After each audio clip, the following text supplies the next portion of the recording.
Hello everyone and welcome back to Make Use Of. My name is Chris. Today we've got a fun unboxing, the Infinacore T3 3-in-1 wireless charging station. This little guy promises to deliver convenience and style. With that, let's dive in. As we open up the box, the first thing we see is a manual and guide to get you started, along with the thank you card. Under that, we have the device itself. The compact design catches my eye.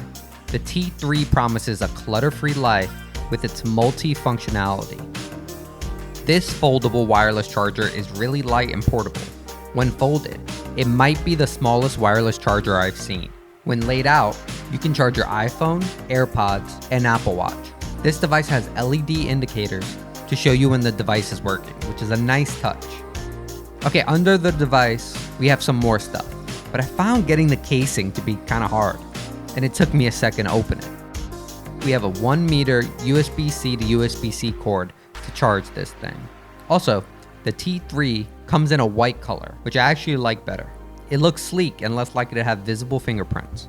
Lastly, I found turning this device into a triangle shape allowed my phone to charge while in standby mode, which it can be made into a cool display for your desk. And there you have it, the Infinacore T3 3-in-1 wireless charging station. So if you're in the market for a 3-in-1 travel charger, don't forget to check out makeuseof.com to read our full review. And don't forget to subscribe to the Make Use Of newsletter. This is Chris with Make Use Of, signing off.